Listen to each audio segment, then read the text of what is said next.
Hello there, dear listener. We hope you're enjoying this lovely discussion. If you're not already aware, this show is part of a podcast network called KWAZ Radio, a Pan-African Nationalist and Garveyite network committed to showcasing the rich and varied thoughts of African people.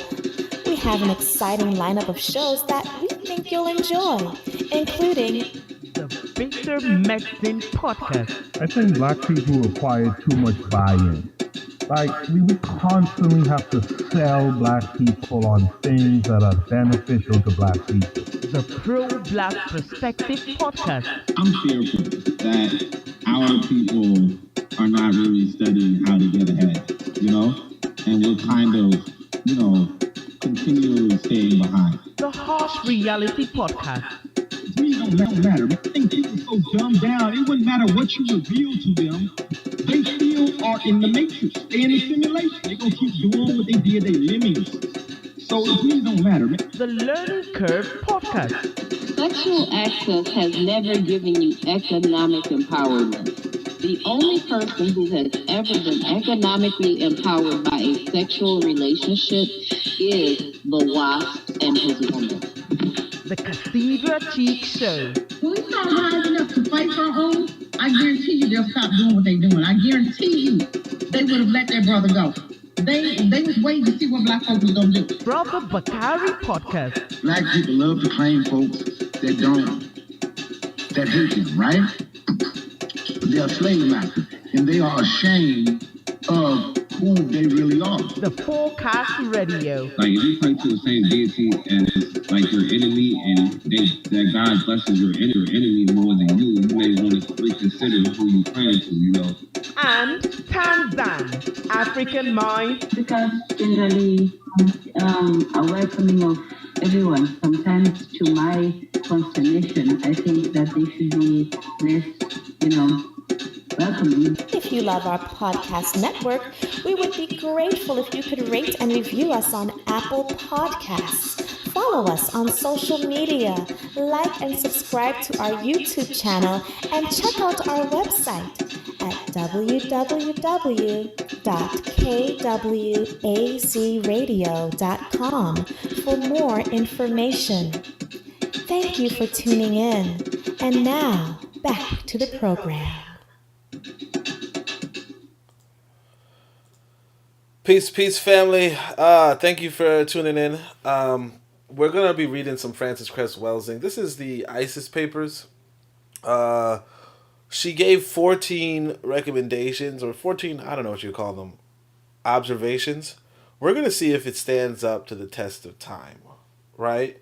As you guys heard from that ad, in fact, I tell you, I'm fearful that our people are not studying how to get ahead. Now, one of the things about Frances Cress Welsing I want you guys to know is that a lot of people know about this book, right?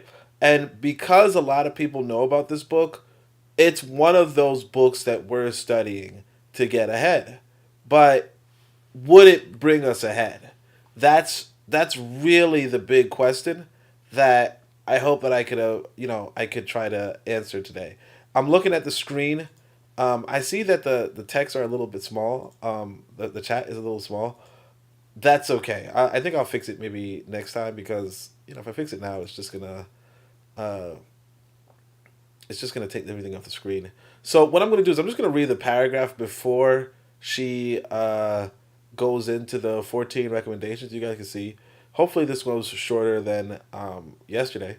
But I guess before we start, let me remind you guys that when it comes to getting ahead, this is what I have in mind.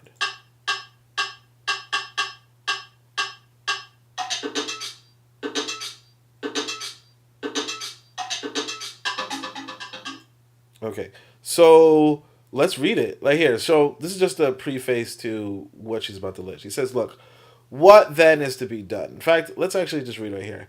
Under the stress of white supremacy, numerous offspring prevent the possibility of adequately... Let me try to make this a little bigger, actually. How do you go to the side? Hold on a second. I don't know how to... Oh, here. So we're just going to scroll in a little bit. Yeah.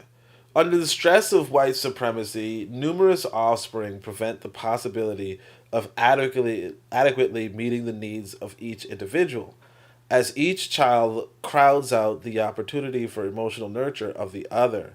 The crowding prevents high-level psychosocial development from taking place. Promotion and insurance of failed psychosocial development is the process of inferiorization, which in turn promotes and ensures local and global white genetic survival. So, again, read this book. I actually read this book to my kid. I think it was the first book I read to him. He was like a baby, and I was just like, hey, look, let's read some Frances Cress Welsing. But, there's probably a lot of context here, but she's going to go into it.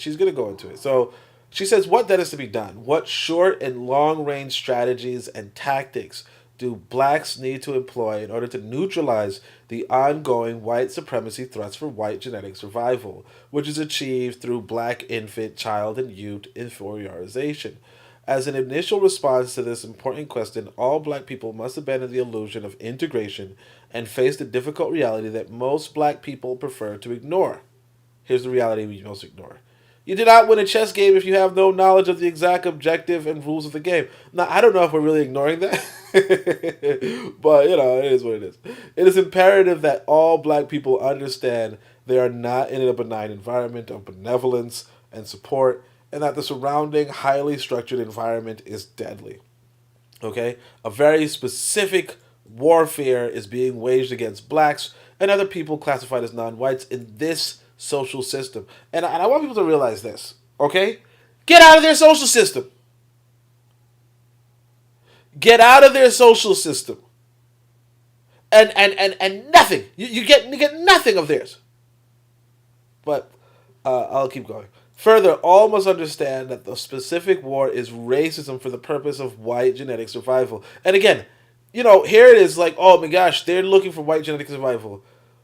That's what they're supposed to do. Like that's what they're supposed to do. You're supposed to be looking for black genetic survival.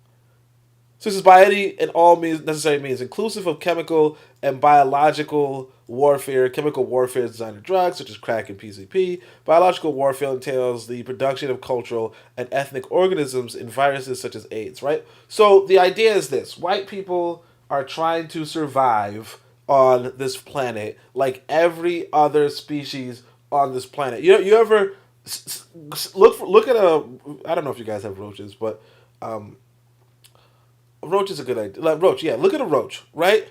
No. You know what it is? A fly. You guys probably seen a fly, right? Try to slap a fly. Try to slap a fly. A fly could be chilling, sitting down, minding his business. Try to slap it and see if it doesn't run out of the way. Everything. Even the dumbass fly. They're stupid. They're stupid. They're quick, but they're stupid. Even the stupid-ass fly is trying to survive. Of course this white person is trying to survive. He might not be clever, but he's smarter than a fly. You know what I'm saying? He's smarter than a fly as far as I can tell. He got a bigger brain than the fly does. That's all as far as I can tell. More than likely. Okay? Unless there's something empty in his skull, I'm pretty sure he got a bigger brain than a fly's brain. If not, a bigger brain than a fly. Point is, if a fly knows to survive, of course the white boy knows to survive. And you're saying, hey, look, he's designing crack, PCP, he's designing AIDS and all that shit. You know that, except for AIDS, you know that crack, PCP, that stuff is not even in Africa. And I don't want to say Africa broadly in that respect. But what I mean is when I was in Africa, you don't see no crack, you don't see no PCP. Okay?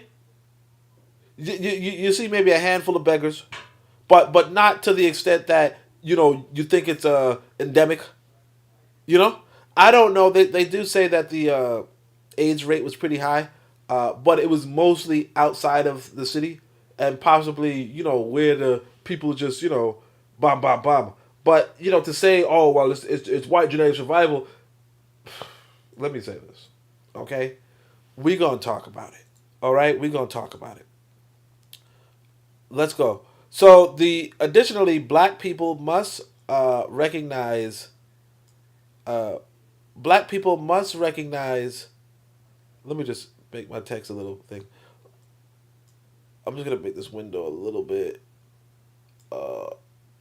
centered. I gotta see who's typing and who's here.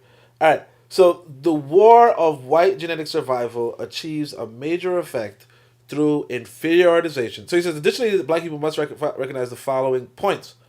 The war of white genetic survival achieves a major effect through inferiorization or failed psychosocial development, creating dependency, negative self-image, negative self-concept, and vulnerability. Now, I want people. This is what I say. This is why I ask. Does this stand the test of time? Let me see what the whole title is. Does this stand the test of time for our Pan-Africanism? Okay, and I think I misspelled Pan-Africanism, so I'm gonna correct that. But does this stand the test of time for Pan-Africanism? The reason why you have to ask this is this. Okay. What is the white person supposed to create in you? What is the white person supposed to create in you? Now, most of us would say he's not supposed to create a damn thing. But given this question, what is this white person supposed to create in you? Okay, if you just try to take the opposite, right? The war of white genetic survival achieves a major effect through superiorization or successful psychosocial development, creating independency, positive self-image, positive self-concept, and invulnerability in black people. How stupid does that sound? That the white person, in seeking to his long-standing genetic survival, is going to teach you superiorization, that you're superior. He's going to give you successful psychosocial development. He's going to develop you psychosocially very successfully. He's going to create in you not dependency, because he brought you here because he needed you to work, but he wants you to be independent, like other demographics in this country. He wants a positive self-image. He wants to contribute a positive self-image to you, a positive self-concept, and not vulnerability, but invulnerability. How stupid would that be? And this is where it comes to when we as African people, we complain about this white boy, but are we making sense in our complaints? What do you want from this guy? You want him to do what exactly for you? If I had a choice between this white boy giving me superiorization or inferiorization, I'll choose inferiorization because it makes motherfucking sense. If I had a choice between successful and failed psychosocial development, I'll choose failed. It makes a lot of sense. You're at war with this guy. He doesn't like you. He doesn't know you. He doesn't owe you. He wants to exploit you.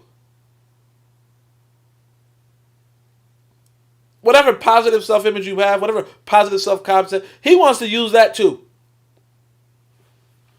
You understand? I'll give you guys an example because, see, I'm a brother who got a positive self-concept, positive self-image. Okay? From primary. You understand?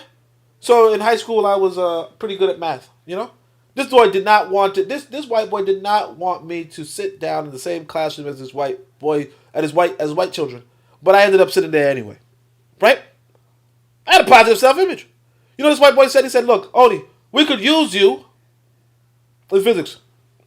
We could use you in philosophy, in history, in whatever. We can use you against your own people. That's it. His objective with me is not, oh, well, come sit on the, come sit in the primary seat, sit in the driver's seat. He don't want me sitting in the side seat. He barely want me as a passenger. What he wants me to do is get into that Fred Flintstone type car and run, better my feet so the car can move. That's it. And you got to come to terms with what this person wants, and then it will make a little more sense. What's going on? So yeah, the war on genetic survival. Yeah, It's supposed to. But we're going to keep going. The war of white genetic survival attacks the functioning of blacks in general, most specifically attacks the black male, as it is the black male who most specifically threatens white genetic survival at a level the black female is unable to approach. Now again, this is she's like, I don't want you to talk about integration and interracial relationships. This is all that is. Oh, the black man is good. I mean, look, if this is true, I don't blame this white boy. If you're looking at his woman, I don't blame him for kicking you in the fucking nuts. The fuck is wrong with you? You in this world to do what? You're in this world to do what? If you're looking at another man's daughter, something wrong with you. You understand? You're looking at listen, because me, I go to Africa, right? I go to Africa and I say, look, that African sister, I want to put a baby in her. Okay? I want to give her a home, give her a life she can't afford anywhere else. What do you want with this white girl? You want to give her a home? You want to give her a life that she can't afford anywhere else? No. Or if you do, you're a piece of shit still. See, if you're trying to treat this white woman like trash, of course this white boy don't like you. If you're trying to treat this white woman like a princess, I don't fucking like you. You're a piece of trash. If that's the case, you're a piece of trash. Looking at it one way or the other, you're a piece of trash, either from my eyes or from another. I mean, if you're like, oh man, I'm going to take one. Because see, the thing is this. You as a man, you're a fucking black man, right? And I mean, again, I'm talking generally. You as a man should be saying to yourself, I'm on this planet, and I want to provide for a woman and bring in beautiful black children for all eternity. You know, continue the human legacy on this planet with beautiful black children of my own that I'm providing for and I'm giving to. Okay? That's what you're supposed to be doing.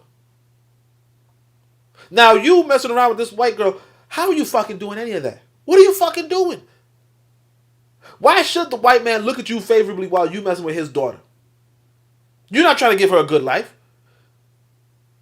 And if you are trying to give her a good life, again, you're a fucking idiot. No disrespect. You understand? No disrespect.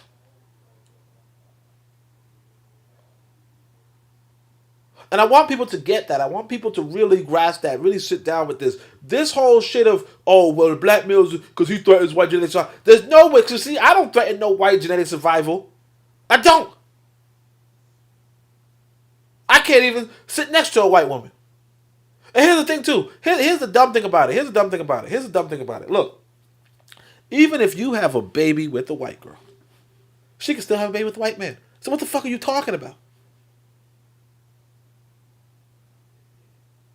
Even if somehow, because I don't know how it could happen, but even if somehow my genetic sample was found in a white girl, I don't know how that would happen. I don't know. You know, maybe I went to one of them things, whatever, right? One of them donation things, right? Well, even if my genetic sample was found in a white girl, what's to stop her from having a white child? Now, you might say, well, that little child of mine, you know, that little mulatto kid would all of a sudden, you know, he also could have.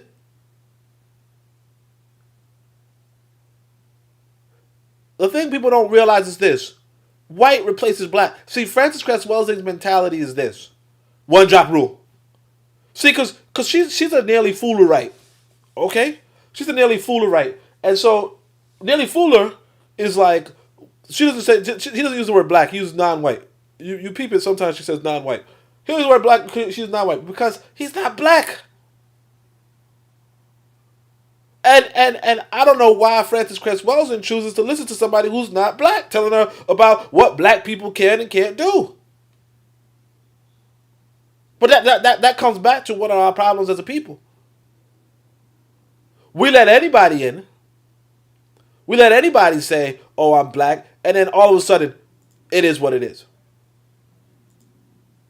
You understand? All of a sudden, it is what it is. Let me see if I could... Anyway, so next thing is this. Number 3 is blacks must learn to counter the thrust of white supremacy and black inferiorization effectively. Okay. The thrust of white supremacy and black... And again, we have to come to terms with what does white supremacy mean? What does white supremacy even mean? Must learn to counter the thrust of white supremacy and black inferiority. Now again, inferiorization effectively... Look, the trouble is this. You are living in another person's country. Of course you're going to be inferior. That's the thing about Neely Fuller. Neely Fuller is right, is correct. If you're only looking at America. If you're living in another man's country, of course you're going to be inferior. Why would you be superior in his country? And you might say, well, what about South Africa? It's the it's the Africanist country. You understand?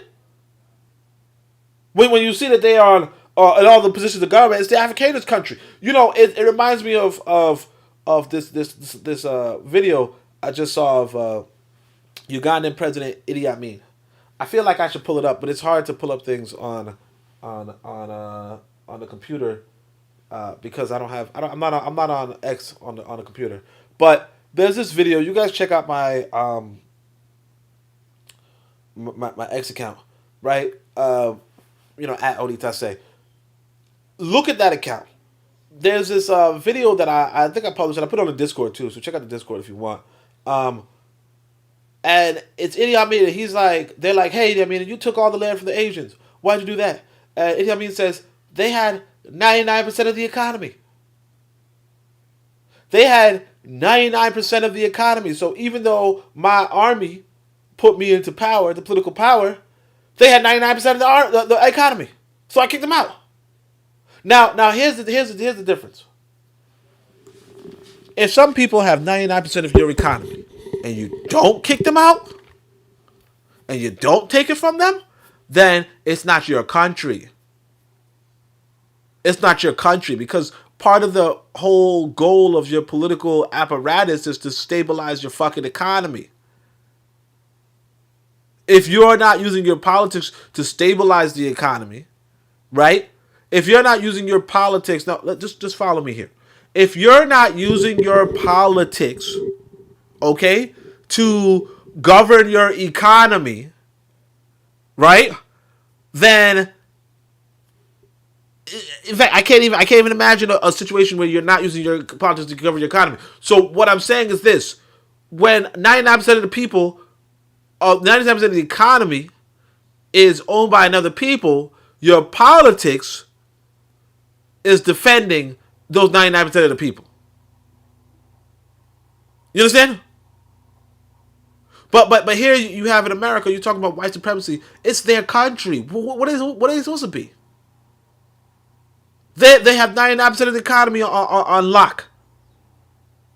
99% of the economy on lock. People say, hey, look, man, you don't do the food, you don't do the clothing, you don't do the power, you don't do the electricity, you don't do the internet, you don't do you don't launch satellites, you don't blah, blah, blah, blah. And then suddenly you like, well, why am I? How can I be inferior? I'm superior. I could eliminate you genetically. Shut the fuck up. No disrespect.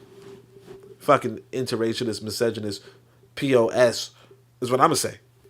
I could eliminate them genetically. Are you fucking crazy? And I'm talking to the black men, who are onto that time. And the black women too. I mean, but I don't know any black women on that time. What kind of time is that? Blacks must discuss openly those means by which black male infants, children, and youth can be supported and developed maximally in order to counter the attack of white supremacy on black male development and functioning. Again, just leave the country. Like you gotta come to terms with what kind of male development are you getting in another man's country?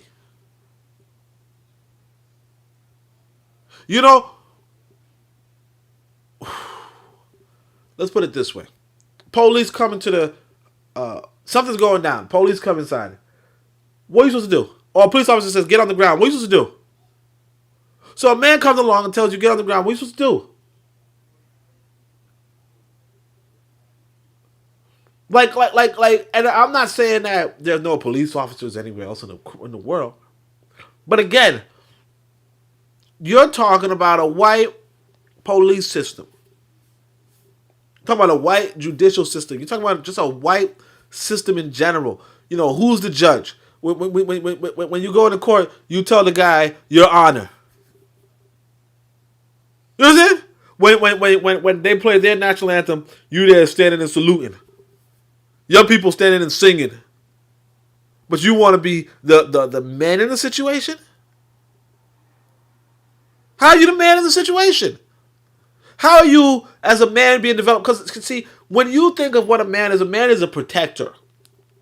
A man is supposed to be the primary protector. Who is the primary protector in your community? See, because there's a big difference between... Because I've been to Africa. There's a big difference between being here in America and being out there in Africa. You know? In America, it's the rare guy who sees some shit going down and says, I gotta solve it. It's my problem. I gotta find a solution. In Tanzania, where I was, it's a rare guy who doesn't try to solve a random ass problem. Okay? And by a random ass problem, I mean like this. Like, for instance, this lady was on a bus and I think she was, somebody else wanted to sit next to her. And some other guy just told her, hey, just move down. You know what you might say is not that big a deal, but it is a big fucking deal. It's not, it's not my business, it's none of my concern. It's, I'm the fucking leader here. I'm the man, I'm the protector here. And that's the attitude that the men there carry. Just generally. I'm the man. You understand? Another example was, one time we were on this bus. The bus almost knocked into another bus. The men got out of the car and started attacking the other bus driver. The passengers got out of the bus and started attacking and yelling at the bus driver who almost hit them. Very quickly. Now, see, here in America, we would pull out our phone. We might curse at ourselves. Man, you fucking idiot, blah, blah, blah, blah. They got out and was ready to attack this man face to face, confront him.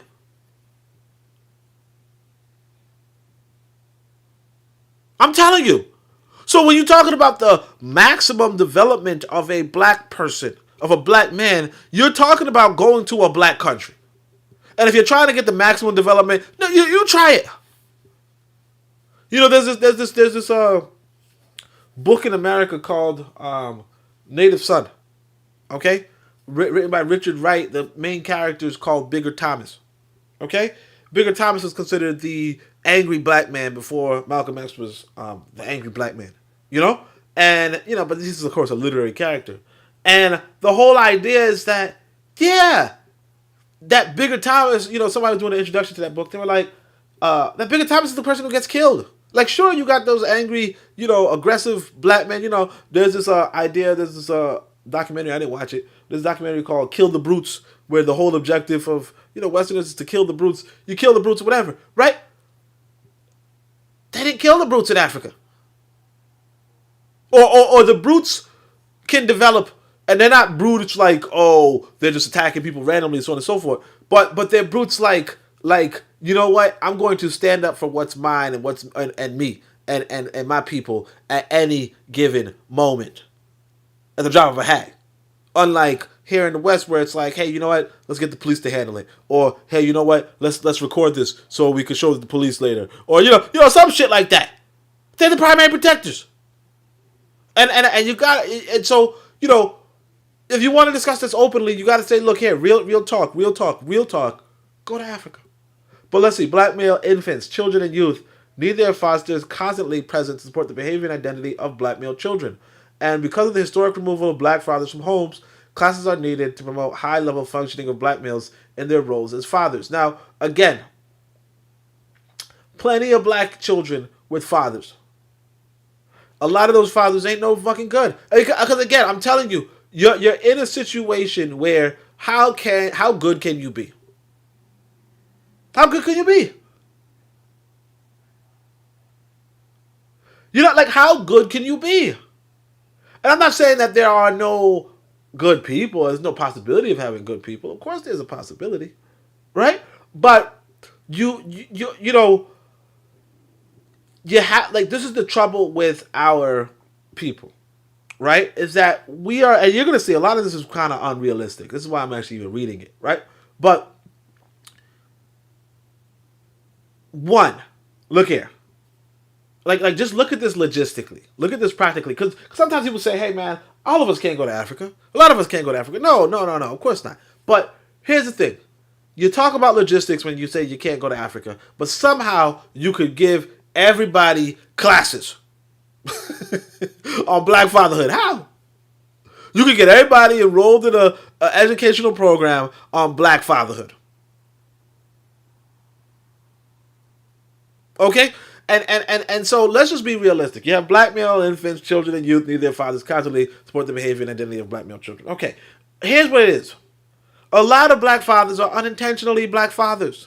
They messed with, they fucked around and found out. They're not trying to be no damn fathers. And then if you're talking about, oh, well, we should give them classes. How? How? You have no schools. You have no schools, no meeting grounds, no community centers. You have nothing infrastructurally that could tell people, oh yes, you can educate people on a massive scale. Nothing. I just went, when I came back to America, I went several days without seeing anybody. You know, which is, sounds a little bad, but, I'm just chilling. But you have no obligation as a Black person to another Black person outside of in your mind. There's no real demand that you as a Black person engage another Black person. None. Let alone on a mutually beneficial capacity. What Black people talk about these days, Black men in particular, they talk about, oh man, why don't other Black people nod their heads anymore? Why don't we nod each other? Like, why don't we, greet each other, as strangers? That's what we're talking about. Now, I want you to understand that other people are not like this. We were talking about this on Brother Bakari's program the other day. Make sure you guys check out Brother Bakari. And so forth. But the idea is this. Every other people have community centers. Every other people meet up once a week. They meet up once a week and they discuss the psychological, sociological, and ecological needs of their community under an ideological lens. Every other people do this every week. But you don't. See, if any other people said, hey, we need to have classes on discussing a high level functioning of our men as fathers, right? They could do it. If they meet up in the church, if they meet up in the mosque, if they meet up in the synagogue, if they meet up in the community center, if they meet up in Liberty Hall, wherever they meet, if they meet up, right, they can do that. If you have no weekly meeting with your people, and 99% of us don't, with the exception of those religious institutions where we ain't talking nothing but nonsense. Shout out to Brother Bakari, he's in the chat. When we meet up, if we're not doing any of that, if we're not meeting up on a weekly basis, nothing is going to get done. Nothing. And you forget about the idea of giving classes for high functioning Black males in their father-in-law. Forget about it. Now you could open up a class and get 5-10 people to show up. Right? You can do that. But on the mass scale that you're discussing, 20, 30 million black people? Come on. You're not even trying. You're not even trying. So number 6, the white supremacy attack upon the black male causes a collapse of black family life and a distortion in the role of the black female. This in turn causes a distortion and collapse of the support system for black infants, children, and youth, thereby beginning the process of inferiorization. So, the idea is that the whites attack these black males, and it collapses the black family, and then the black woman is set behind, and then the children are set behind. Okay, what about it?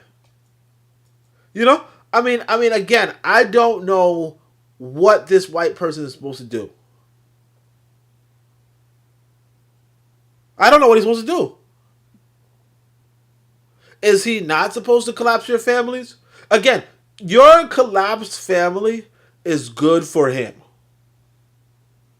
It's like let's say if I go hunting. Let's do the hunting example again, right?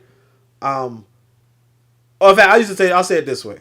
When I was on the prowl looking for women, I had this friend, we all had our own nicknames, right? I gave us all nicknames, right? So basically, let's say you go into a museum, right? And there's a bunch of pretty women, okay? Like, let's say a museum event, a bunch of pretty women. So me and my boys would go up and show up and, try to talk to women while we're there, right? And so there were 3 of us. One I called Trapper, right? He had no game, but he was handsome. Very, very handsome, right? No homo, right? And so I call him Trapper because he don't got to go out and hunt. He just stand there and women, good looking women, approach him. You know what I'm saying? That's cool, right? Then I had my boy Fox, right? And I was Wolf, right? And so Fox and Wolf, we're both dudes who we both had to go. We weren't as handsome as the other dude. Let's just say it that way, right? And so we both had to hunt. But see, Fox, he could walk into a group of women and talk to one and isolate her and so on and so forth. But I couldn't do that. So I was called Wolf because what I would do is I would stand back and wait for this woman to leave the group. You know what I'm saying? Wait for her to leave the group and then go attack. You know what I'm saying? Go on my attack, go on my, hey, blah, blah, blah, whatever. Right? And so the idea is that if you're trying to capture something, or if you're trying to get something, right? You have to approach it strategically, right? And now, of course, if you have skills like Fox, your strategy could be, hey, I could use the group to my benefit, because you're still trying to isolate the woman regardless, right? The whole idea is that you want to isolate the woman and then, get her contact or, whatever, if you get even better than that, right? But so I say, I'll rely on, the system, I'll just rely on just the natural nature to take its course. Maybe she'll walk away, maybe she won't. I'll keep a few prey in mind and then go hunting when I see fit. Whereas, like I said, Fox would probably, approach multiple women and so on and so forth. My point being this, though, right? The white boy is trying to exploit you. He did not bring you to this country so that you could be his master. He brought you to this country in order to be your master. He did not bring you to this country so that you can exploit him. He brought you to this country so that he can exploit you. He did not bring you to this country so that you two could be equal. He brought you to this country so that he could be superior. So if you're telling me that this boy is attacking black men and black women so that he could get to your children, well, damn right. He's supposed to. Now, you might not like it, and I don't like it, per se, right? I don't like it. But what I'm saying is this. I fully expect it. I fully understand it. And I don't know what you plan on accomplishing living in his country and trying to and thinking that he's not going to be attacking you. He's not going to be trying to exploit you. He's just gonna pay for your existence. He's just gonna give you free power, free energy, free work, free labor. Well, he's gonna do that. He's gonna do all that for free. Yeah, it's unrealistic. Let's go to number 7. He says, blacks must think about and openly discuss not how to beg white people to stop racism, because white people will have to continue their efforts for white genetic survival. Exactly. But instead, how black people can organize their own behavior on an ongoing basis, specifically to neutralize white supremacy and its impact on the development of black offspring. And this is, see, because I used to just say separate, but now I say repatriate. But basically, if you're not trying to separate and you're not trying to repatriate, then why in the world, right? Then how in the world are you going to beat this guy? Because, see, I'll say this right here. I homeschool my kid, right? Even doing that, this white boy is like, hey, you know what? I don't like you homeschooling your kid. I don't like you homeschooling your kid. Your own kid. I don't like it. You see?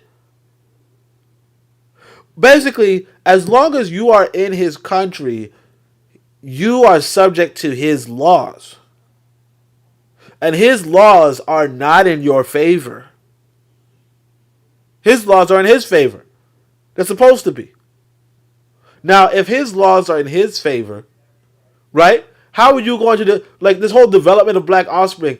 It's going to be very, very, very, very, very difficult. And what it's going to take is for you to bond with a partner, a co-parent. You're going to have to bond with a co-parent who shares your vision, which is going to be very, very, very rare. See, because even with my kid, if my son's mother was like, oh, you know what, I want him in Africa, that's it. That's all it takes. If my son's mother was like, oh yeah, you know, I want him doing so and so forth, that's all it would take.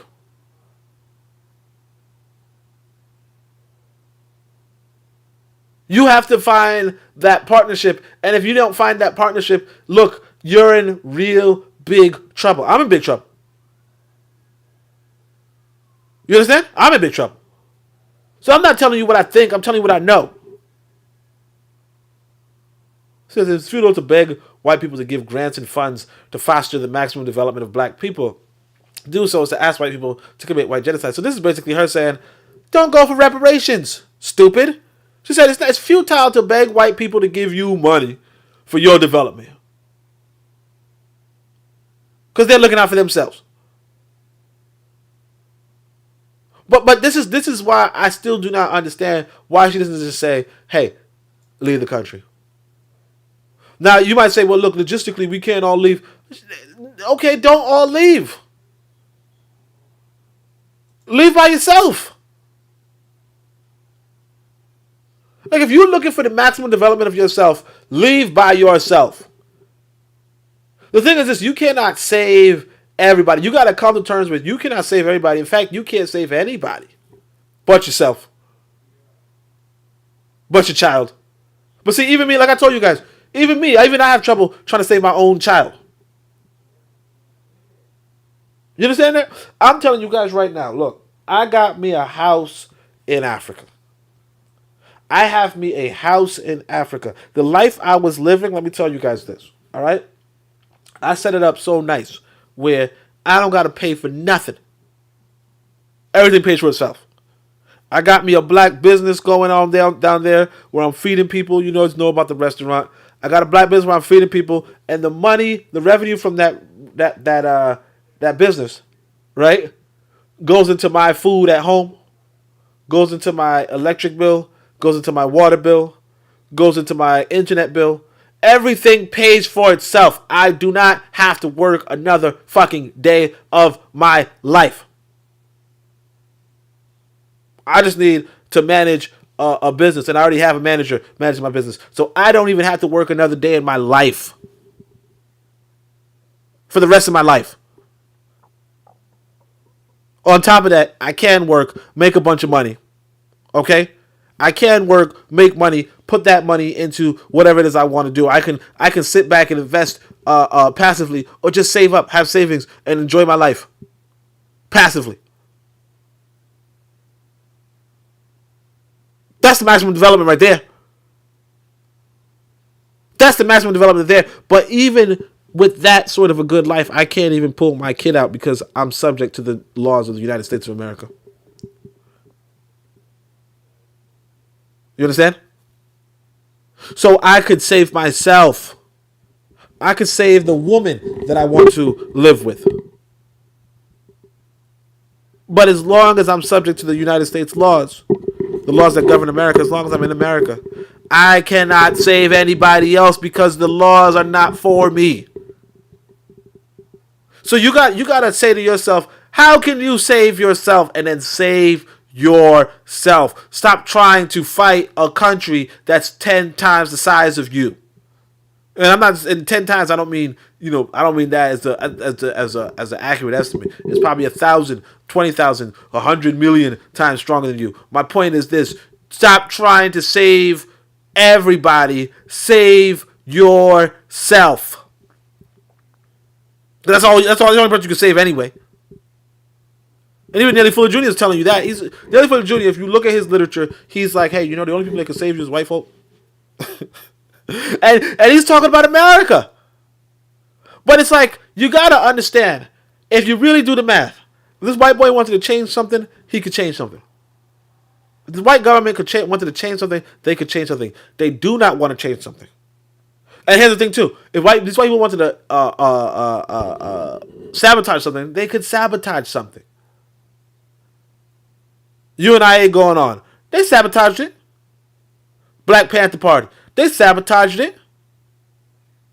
And again, the reach that these people have is in America. And I'm not saying that, they don't have this inside of other countries. Of course they do. But the reach they have, the maximum reach they have, is in America. Because think about this right here. If I go and beat up a white guy down the street, right?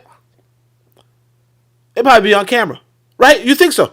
You say, hey man, it's probably going to be on camera, and they'll have a pretty quick response. And I'm not saying that they have a good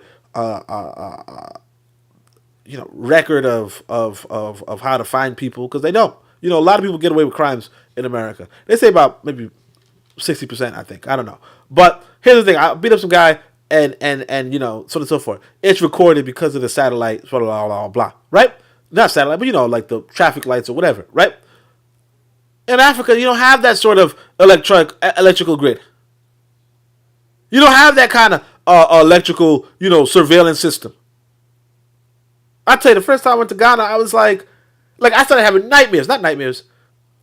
Maybe it was nightmares. I don't know. But I just started thinking to myself, I just started having oh my gosh, I'm being watched. Somebody's looking at me. Somebody's I was thinking all sorts of stuff. Because it's just, I was so used to being under maximum surveillance all the damn time. And I was only there for a week.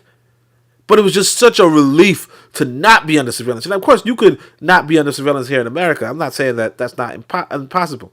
But what I am saying is that you are subject to the laws, and somebody can sabotage your shit with those laws if you're not careful. And like I said, I wasn't careful. And like I said, I could give my kid almost everything. And even so, the law still says, hey, fuck you. Okay? Blacks must be able to discuss the logical necessity of blacks must be able to discuss openly the logical necessity of black inferiorization and white struggle for white genetic survival. So again, we just did that. They have no reason. It's not even necessity. I want to say they have no reason, no inclination to give you superiorization, to feel like you are their equal. How could you be their equal in their country if you're the subject and they are the I don't know the terms, but but all right, you're the object and they're the subject. How about that? You're the object and they're the subject. There's no equality between the subject and the object. There's no equality between the subject and the object.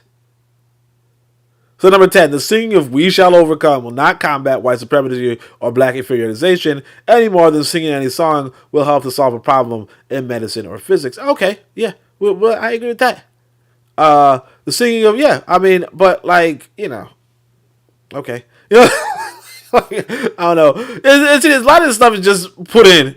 I don't know who was singing We Shall Overcome anymore, but, I guess he probably wrote this, in the 80s or something. So anyway, immature and overwhelmed fathers and mothers cannot promote psychosocial development and counter inferiorization in the next generation. And here's the thing, a lot of people are gonna be immature and overwhelmed. You know, we were reading Engels yesterday. He wrote this book in 1884. And he's like, look, the household that you grow up in, right?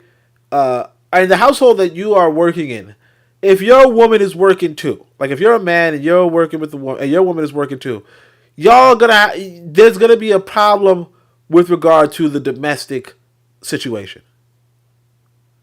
There's going to be a problem. He's writing this in 1884, right? You're going to be immature and overwhelmed, right? Because you don't have any sort of control in this economy. You understand? And the irony is that leftists like Engels himself, leftists like him, are trying to push for a bigger disruption of the household situation. So yeah, you're gonna get immature and overwhelmed fathers and mothers. So single female teenagers cannot promote psychosocial development in male or female offspring, and most certainly they cannot develop male offspring. They only can prepare these male offspring to spend their lives in penal institutions, while preparing their own daughters to become teenage mothers. Right? So that's another one. And I mean, like generally, sure, but again, we have to come to terms with what is the social situation she's even describing. One thing is this. Here's the thing that people don't peep. In traditional Africa as well as, classical America, if you will, right? But like once upon a time, even Black Americans had used this institution of maternal uncles.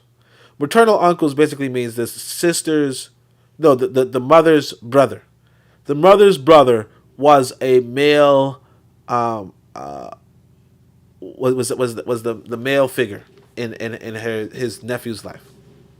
You understand? Now, obviously, the father could be too, but if the father is not there, at least the sister had a male, had a brother. And even when I think about it this way, right? I was in Africa. I was dating a single mother, right? The single mother, she would leave her son with her sister, but her sister lived with her brother and her mother. You understand? So this little boy is living in a house with another man, with another woman, with an older woman, his grandmother. He's living with his aunt, his uncle, and his grandmother, right? And he might not have been living with his mother, right? But he was living with his aunt, his uncle, so on and so forth. So he had he had a home situation. Not his direct mother, not his direct father, but he had a male and he had a female. The trouble with us is that we are also not just on top of being broke, not just on top of the man's working and the woman's working and the man leaves the house and the woman, stays and so on and so forth. But then we are also living one person to the whole house. We're separated away from our grandparents, right? And then we wonder why our people don't, why one woman can't handle everything going on. One woman can't handle 4 kids. When it used to be, let's say 5 women handling 4 kids. I wonder why one woman can't. Not 5 women, five adults. 3, 2 uncles and 2 daughters and grandparents. When it used to be that, now we have one woman who's like you say, teenager. One woman under 20 who's handling 4 kids. Anyway, so this is why this is the one I wanted to read. She says, no black female. This is something that you cannot enforce. No black female should become a mother before 30 years of age. How are you going to stop a black woman from becoming a mother before 30 years of age unless she's not having sex? Unless she's not having sex. How can you stop a black woman from not becoming a mother before 30 years of age? And you might say, well, people could just stop having sex. Okay, stop them. Stop them. There's no practicality here. But we're going to keep reading. No black female should become a mother before 30 years of age. No black male should become a father before 35 years of age. Okay. Each black family should have no more than 2 children. How are you going to stop people from having more than 2 children? No closer together than 3 years apart. You can't enforce this. Real Black Gentleman says that one is daffy. Yeah, you can't enforce this. And both black males and females should, at a minimum, complete high school. Of course, you want people to complete high school. How are you going to force people to complete high school and become self-sufficient and become full self-sufficient before marriage and parenthood? You can't even ensure your people become self-sufficient. You can't even ensure your people can become complete high school. But the whole 30 years old? 30 years old? These structures are specifically for the purpose of countering the thrust of black inferiorization and failed psychosocial development under the conditions of white supremacy. Now, again, like Black Gentleman saying 20 years perhaps. Yeah, 20, again, if you do not have any sort of institutions in place, if you don't have any sort of institutions in place, how are you going to stop people from having sex before 30? You've never stopped anybody from having sex. You know what I mean? Like I could tell you guys this. As long as I've been alive, I've never seen anybody that, except for the people I've been with, I've never seen anybody having sex. You know what I'm saying? I've never. Now maybe I have. I don't know, but my point is that a lot of people are having sex without you knowing, so you're not gonna stop them from having sex and having children, and children come from sex. So this whole Afro Jam says give it a bunch of key steps. Yeah, you don't have the institutions in place in order to do this. Is it a good idea? No. You know what I'm saying? It's not even a good idea to stop people from having sex and being families. Again, and again, this is the trouble here too. You could kind of see the same sort of quote unquote feminism in Engels' literature, where it's like the black woman is she's supposed to become self-sufficient and complete high school and complete her job and her work and all that sort of stuff. You see it. Because the question becomes, why does she need to be 30? First off, she has a biological clock, but why does she need to be 30? Why does she need a high school degree? Why does she need to be self-sufficient if she's not working? You're basically saying, I want this woman to work. Right? I want her to work first and then make a family second. That's what she's saying. But that is exactly what the Marxists want us to think. Now, I'm not saying I'm against women working per se. But like I said, we have to sit down and say, how can we study family structures to the point where it is beneficial for both of us, for men and women, to raise children. And so you delaying a woman from having a child until she's damn near 30, right? And a man from having a child till he's 35, right? What are you really saying? But let's see. Ruba Gentleman says men and women should have children in their mid-20s optimally. Yep. This reads like eugenics for real. Yeah. Afro Jam says Chinese government didn't create the one-child policy as their first policy. It came way down the line. Yeah, I mean, yeah, but partly because China had way too many children too, but their population was going out of control. But that's the thing too. It's like they couldn't even control their own population to the point where they had to create. And this was China, okay? China, which is like a massive dictatorship. They couldn't even stop their people. They had to do something drastic. They had a government behind them. You, without a government, is somehow going to stop children from being born and stop women from having sex and stop men from having sex. And you can't even stop your kids from wearing their pants below their fucking below their knees. You can't even stop kids from wearing their pants below their knees. Or you can't stop them from calling you the N-word. Like, you can't even stop your children from calling the N-word, but you're going to stop them from having sex and having children. And you're going to make sure they go to school and complete high school and be self-sufficient. Self-sufficient. Self-sufficient. What does that even mean?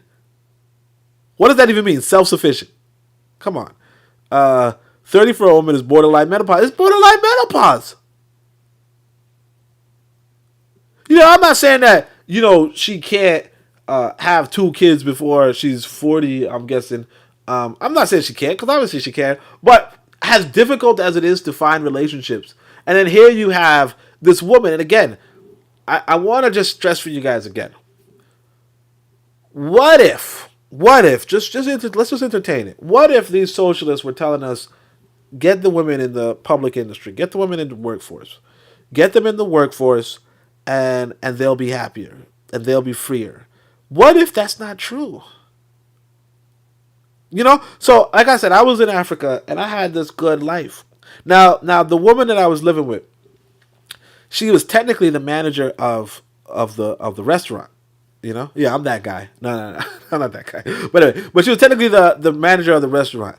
But she never went to the restaurant. What she did was she told the people at the restaurant, give me a certain amount of money every day. Okay? And with that money, she bought the food and, all that kind of stuff. Now, granted, I did pay for a lot of things, but what I'm saying is that she bought the food with the money we made from selling food. Now, when she went to the restaurant, she made more money than when she doesn't go to the restaurant, obviously, right? Because, her workers were probably pocketing a few bucks. But what I'm saying is this. She chose to stay in the house with me. Now, granted, if I was going to work, she probably wouldn't, stay in the house with me or whatever. Maybe she'd go outside more or whatever, right? But she chose to stay in the house with me and keep the house clean and keep me fed and keep my dinner, so on and so forth. And, have sex whenever we wanted to have sex. My point being this, right? What if that's a good life? Like, what if a woman wants that? And does she need to complete high school and be self-sufficient in order to get that? Now, I understand a man completing high school, and I understand a man being self-sufficient because he has to provide for his family. But if does a woman need to provide for a man? Does she need to provide for her kids? Or is that the man's duty? And if it's a man's duty, then, I'm not saying a woman shouldn't receive any sort of education, because, of course, education is good for everybody, right? But this whole make her self-sufficient and then we have to wait until she's 30. What are you really saying? You understand? What is the underlying subtext here?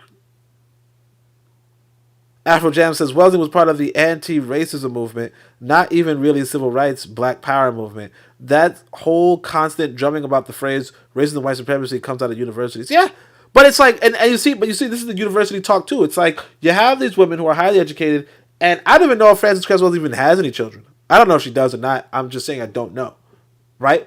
I don't remember Ani has children. But my point being is that you're asking women to provide for their families, when really you need to ask men to provide for their families. And the only reason why you might say, well, what about if a woman provides? Well, that way she's not dependent on her man. Well, then you have a problem. You understand? You're asking for independent women now. And you might say, well, what's wrong with an independent woman? Okay. Keep thinking that. Keep thinking that. I would expect such an individual to definitely be more work-oriented than family motherhood. Yeah. That's the thing. It's like she's self-sufficient and she completes high school before 30. So at 30, is she going to give that up? Is she going to give up her self-sufficiency? Is she going to give up her independence for this dude? For those 2 children? What's the point of giving women everything to take it away? And that's the thing we have to come. That's the thing we have to come to terms with. What is the point of giving women everything to take it away? And what's wrong? And again, I don't have a problem with women like, if we say complete high school, if that means she's literate, she could read, she could enjoy literature, she could enjoy entertainment, she could enjoy herself. I'm perfectly fine with that. But if you're saying, hey, look, I want her to be the climb up the economic ladder and become the CEO of Pfizer, right? Become the CEO of Pfizer. Okay, so when she hits 30 and she's the CEO of Pfizer, is she going to step down for your family? See, because if for instance, if I was pursuing my astrophysics career and you told me I'm 35 now, I got to step down from my astrophysics career, I'll probably tell you no. If I'm the professor of Columbia, I'm a professor at Columbia teaching astrophysics, and then all of a sudden I'm supposed to have a child. I have a child, and then I have to step back from being a professor at Columbia, right? And raise my 2 children, and clean up and cook and so on and so forth. Would I do that as a man or as a person, as a human being? No. If you asked me to do that, I would say no. I'm good. I kind of want to finish this theory because what I'm doing in astrophysics is really meaningful. I want to do what I'm doing. So if you would not ask that of a man, why would you ask that of a woman? Now it's different if and here's the thing. There are a lot of women who are saying, hey, look, if you earn this amount of money, and not even a lot, but if you earn enough money so that I could get food on the table, I could watch my net. Like for instance, right now, this woman in Africa, I bought her some internet. She has Netflix. I told her that she can program some games, do some game programming, because I guess we don't have a kid right now. So she's pretty much, just at the house. But she could do some game programming. She could do things at home and, do something productive at home and make money, write books, all that kind of stuff. She could do a whole bunch of stuff. My point being is this. If that's the case, she can do that, she can do those sort of things. But she doesn't have to go to work. She doesn't have to think. I could pay for everything that she wants to do. If she wants to go on vacation, so on and so forth. She doesn't have to go to work to earn any of her own living, right? And you're telling her, hey, you know what? No, I'm saying a lot of women are okay with that sort of a life. And so now you're saying, no, do not take that 18-year-old or that 20-year-old who wants to have 10 of your children. Because again, 2 children is not even enough to grow a population. 2 children is how you get a shrinking population, mind you, right?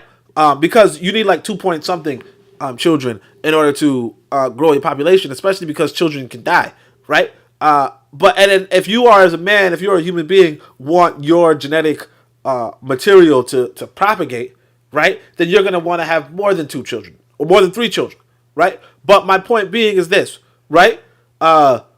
If there are women who are 20 years old willing to live off of your paycheck, give you good food, good sex, good everything, right? Then why are you going for the woman who is self-sufficient? Why are you pulling away the CEO of Pfizer from doing that instrumental work? Why are you telling that professor to stop what she's doing and go home and cook you dinner?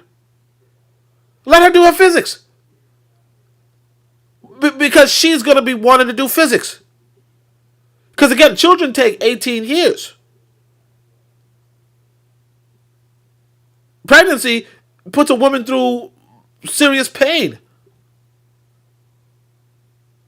Real Black Gentleman says, number 13 reads like Mzunga wrote it. Yeah. We just don't understand the other things that we are implying when we talk about what we're saying. Because, I mean, again, I'm not trying to sound like no sexist. I'm not trying to sound like no gender role, no misogynist or something. But I'm trying to give you guys some insight on, you know what? I went to Africa. I lived with a woman. And I'm telling you, women are willing to live off of your paycheck. And they're willing to give you a lot for it. And I'll tell you guys this, like I told you, I was here in America. I dated this woman. She was living on her own paycheck. She wanted to share in the housework. She wanted to share in the housework. And it was little housework. You know, my son might have, dropped some rice on the floor because he's a messy eater. She was like, sweep it up.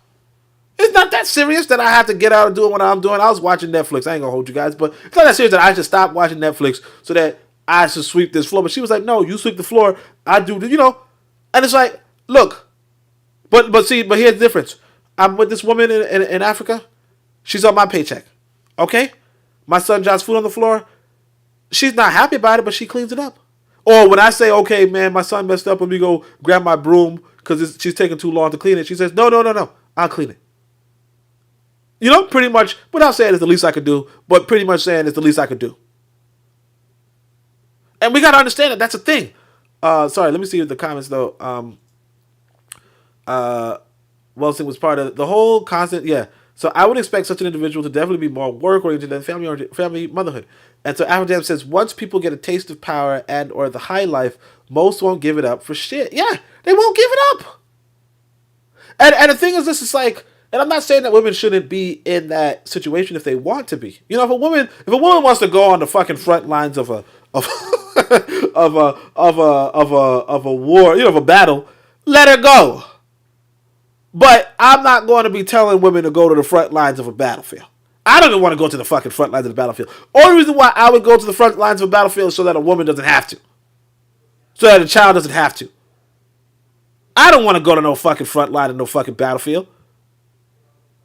But if a woman wants to go, if she tricked herself, if somebody tricked her into saying, oh yeah, go on the front lines, let her fucking go. But I'm not going to tell you that that's the best fucking person as a wife. I remember one time I was trying to talk to these sisters. I think every woman should know self-defense. Matter of fact, Brother Bakari would tell you, every woman should have no self-defense. I remember one time I saw this woman, she was cute. She had some locks.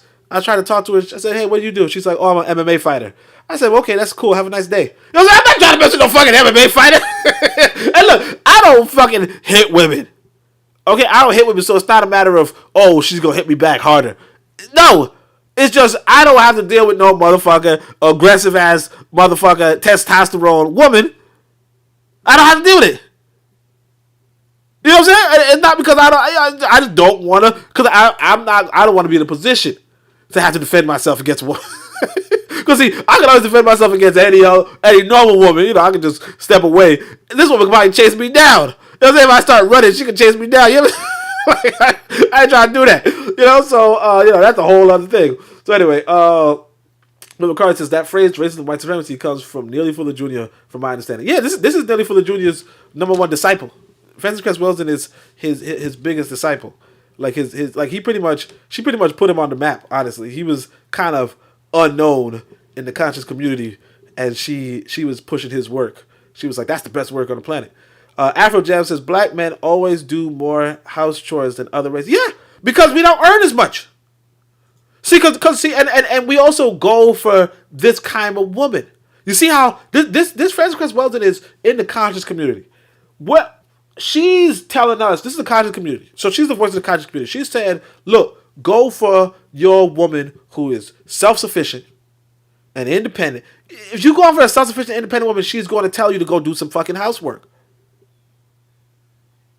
Because why? Because I mean, and it just makes a lot of sense, honestly. It makes a lot of sense. Why is she doing public work and private work, and you're just doing public work? If you're doing public work, and then don't let her earn more than you. I'm gonna tell you guys. I mean, look, I tell you guys sometimes, like, that was one of the problems of my marriage before. I wasn't, I might be balling now. I'm not balling. I might be living good and living intelligently now, but like I said, I wasn't on that. I wasn't making too much money at first, and because I wasn't making too much money at first, my son's mother was like, Like she had a try. A woman's gonna like see because money is emotional. Money is emotional. Okay, money makes you emotional. It's meant to make you emotional. Now, obviously, it's more important than that. But what I'm saying is that money is emotional, and so the more you have women earning money or losing money or spending money, the more and spending money that's theirs, the more problems you have. You understand? Now, when she's spending your money, again, that's emotional too. So you spending money on her, she's feeling good. She's spending your money, she's feeling good. She's spending her money, she's not feeling good. Like, just think about how you feel. You ever go on a date and then the woman orders the biggest thing, and suddenly you kind of pissed. I'll tell you, man, one time I went on this date here in New York. This woman decided to order the oxtails. $50 fucking plate. Why she ordered the oxtails? She's like, should we get some drinks with this? No, you shouldn't get no fucking drinks with this. Are you fucking crazy? I didn't talk to that woman again. And then she had the nerve to talk to me about crypto. For like 20 minutes afterward. She was high as a kite. She's trying to smoke a blunt afterward and started talking to me about crypto. Yeah, man, we can do crypto. I'm like, can I come to your place? She's like, no. I'm like, all right, I ain't talking to you again. Fuck, I spent $100 on 2 plates of food. $100 fucking on 2 plates of food. I never talked to her again. Or same thing with another sister. Sister was balling. She was like a hedge fund manager or some shit. She was balling. So we went to a restaurant, and then I had to buy all the food, $100 fucking again. And here's the thing that happened too. She didn't even finish the food, and I was like, "Are you gonna finish? Are you gonna take that home?" She's like, "Why? Are you gonna eat it?" And I was like, no." And then she was like, "Let's go get some drinks." And then I had to pay for those drinks too, another $20. And yeah, I never talked to her again. I couldn't afford her. And that's the thing. It's like, but see, the thing is this: she was rich. You know what I'm saying? Or if not rich, she had more money than me, more access to money than me. So in our relationship, I had no business dating her. And the reason why I had no, and even though she wasn't that cute either, but the reason why I had no business dating with her is because, like I said, money has that emotional aspect to it. And so we were going to have problems, monetary problems. Now, if you say to yourself, hey, look, this woman is not self-sufficient, she's not a hedge fund manager, then she could look the same, she could look better. She's not going to look down on you whatsoever. You understand? Now, she might look down on you compared to another man if she can get another man. But if she can't get another man, if you're the best man that she can get, then you're good. You understand? And I mean, I understand that, some people don't like that. They don't want, it's not, it hurts the, it comes across as, well, but we got to give the sisters, stuff like, yeah, you can do that. You do that, and you're going to come into the same problems that you've been having for the last 400 years. Or the last 100 years.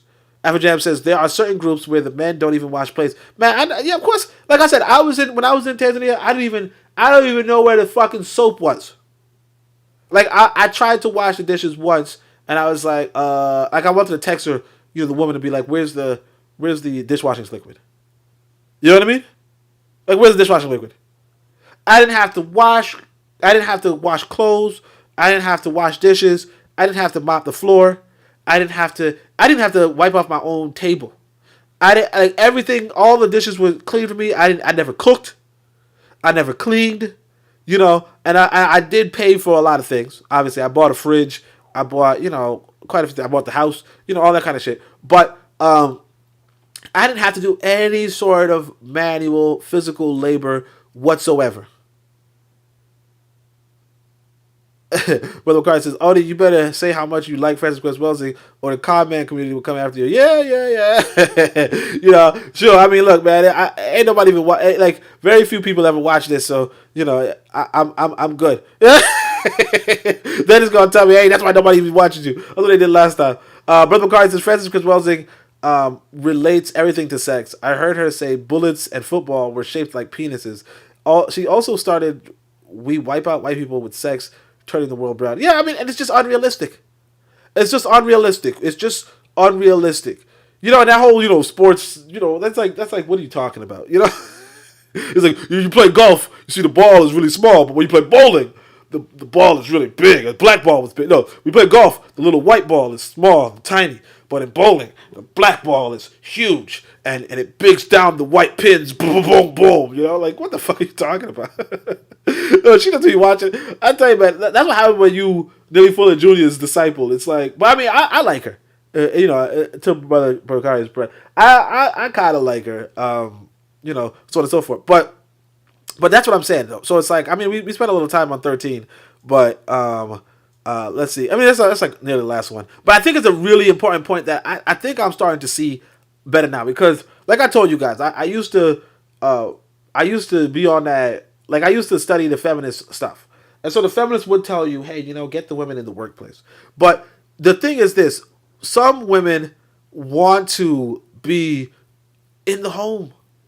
And the thing is this, when there are women who want to be in the home, you really should go for a woman who likes to be at the home. Because here's another thing too. If you like to spend time with your woman, right? Or if you like to spend time with somebody, right? Then you don't want them going to work. Now you have to go to work because you have to earn money. But if you want to spend time with your woman, you don't want to go to work. And then here's the thing too: if you want this woman to be available for your children, you don't want her going to work either. Now, I do agree that a woman should receive an education. Like in terms of understanding the language and reading the language and so on and so forth. But after that, I think that I do think that men should be able to pick their choice and care for her, and then she can care for his children. I do think that would be a more optimal situation for the race because it helps you with your happiness. Like I said, this woman, she was just living in the house with me, and even though I wasn't always talking with her because I want to be on my computer, watch my YouTube, maybe do my podcast, maybe listen to some podcasts, whatever, right? Or read a book. She was a throw away. And again, like I said, I didn't have to worry about cooking and eating the food. It was good. I'm saying don't knock it until you try it. And obviously, if a woman wants to receive an education and be self-sufficient and independent and not depend on any man, more power to her. Let her do it. I'm not going to advise that you as a man look at that as the quality that you're looking for. Now, if that's the quality you're looking for, more power to you too. But I would just say from my perspective, particularly if you do not like to wash dishes, you don't like to wash clothes, you do not like to clean up, you don't like to cook, if you don't like to do a lot of stuff, but have sex with a woman and have her deliver food to you and all that kind of stuff. If you just like to have sex with a woman and converse with a woman and or converse when you want to converse, if that's what you like, then yeah, I would not like this whole hey, wait till she's 30 and self-sufficient and like that's not gonna work for you. Like you're gonna have a woman saying, I gave up everything to be with you, and now you're gonna have that. Maximum development of the collective black genetic and constitutional potential will take place by the efforts of black people alone through their knowledge, understanding, and behavior. And yeah, of course. So anyway, so it is my hope that eventually every black person in the healing profession will master an understanding of the ideologic chain that leads to black inferiorization. Furthermore, it clearly would be the benefit of black people, black professionals, in their efforts of healing, pass on this knowledge to their black patients. Enabling this patient to neutralize the impact of white supremacy on their lives and achieve the development of their black genetic and constitutional potential, second to none. So that's pretty much the whole podcast. I'm actually mad. I don't know how to do that. Let people on. Anybody who's looking to come on, I don't know. But like that's pretty much it. I've been because again, I'm not really trying to sound like sexist, because that's what they would call me. But I'm starting to peep game, and not just that. Like I said, I really enjoyed my time in Africa, And because I enjoyed my time in Africa, I'm starting to see that a lot of what we're being told, and I also started some new literature, right? So I'm starting to see that a lot of what we're being told is is contrary to let me just see if this works. Is contrary to what we what could really maximize our happiness and our potential. You know? And we don't peep it until it's too late. To a large degree. I was trying to add a link to the chat, in case anybody wanted to jump up, but I don't know. I don't even know what app I was using to have a. Oh, was it Google Meets? Google Voice? What is it? I'm trying to use a. Oh, here it's Meet. New meeting. Create. So here's a link. So all right, if anybody wants to, cause I know Brother Bakari, Brother Bakari could might want to jump up. But if anybody has anything to, let's see, allow, turn on mic. Oh, join now. Yeah. Okay. So if anybody wants to speak now, let me know. I'll leave it open for a hot minute, but that's pretty much it. I think that because I think the main one, honestly, that I remember, the most memorable one is this one, where she's like, "Hey, no black person, no black female should have no black people should have children before 30." Now, bear in mind, how early do we die? But and then of course, like I said, no more than 2 children pretty much means. This is pretty much how you commit genocide of your people. Like her slipping this in and talking about this is pretty much against black genetic survival. You know what I'm saying? Black genetic survival would be you have children ASAP, right? Not necessarily ASAP, but you get what I'm saying. And then you would have 10 fucking children. You know what I mean? For instance, take this for example. I have 1 child right now. Okay? 1. Right? Luckily, I take care of him. But so something happened to me or something happened to him, that's the only child I have. So my particular survival, right? My genetic survival is really depending on 1 person. Now counter that to somebody who has 10 children. Right? Who has a higher chance of long-standing genetic survival? You know what I mean? Who has a higher chance? Is it me or the person with 10 kids? Right? On a genetic level. So, and I know you might say, well, only it depends on if you are taking care of your kid, better than the person who's taking care of 10 kids. Yeah. I mean, to an extent. But again, when you say that 2 children type stuff, you are, you're asking yourself to be eliminated. So okay, we got Brother Bakari in.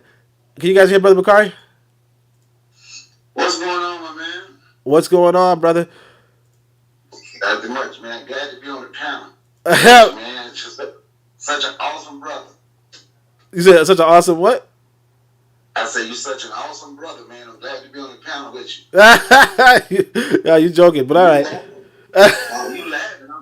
You laughing. I'm dead serious, man. Well, I don't know. I don't know about that, but I appreciate it. You're awesome brother yourself. This is the thing, right? For me, I think Frances Cress Welsing was brilliant in certain ways, but she did spew a lot of pseudo stuff. And I think it was, I don't know, maybe to make black people feel good about themselves, but that we can turn the whole world. Now think about this. She's telling black women don't have babies before 30 and telling the black men don't have babies before 35. But then the next breath, we going to turn the whole world around through sex. You understand what I'm saying? Yeah, and that's what I don't. That's the thing I don't get. Exactly. How could you how could you have because you have to live? How long do you have to live? It's just so ridiculous. Like it's so stupid. Honestly, I don't know who could have I don't I think Real Black Gentleman pointed it out, but maybe a white person slipped in that 13th one. You know, they're like, we're gonna trick these Negroes into not having kids, not to have any more kids. You know? Yep, that's what it seemed like, and a lot of people did. A lot of people did fall for that, you know, but I don't get it. Like when I said something about the football and the bullet, she was like, the reason they like football is brown, it's shaped like a phallus, and so on and so forth. I'm like, what the hell? Football has nothing to do with sex. Yeah. A bullet in your gun. Have you ever seen a 2.26 bullet? A 5.56 AR-50? It's not shaped like. I don't get it. I understand that she was knitted full of juniors. Number one disciple. Even, you know, so now to get away from this, even the way, and you know, I talked about this yesterday and the day before.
Mm-hmm. Mm-hmm.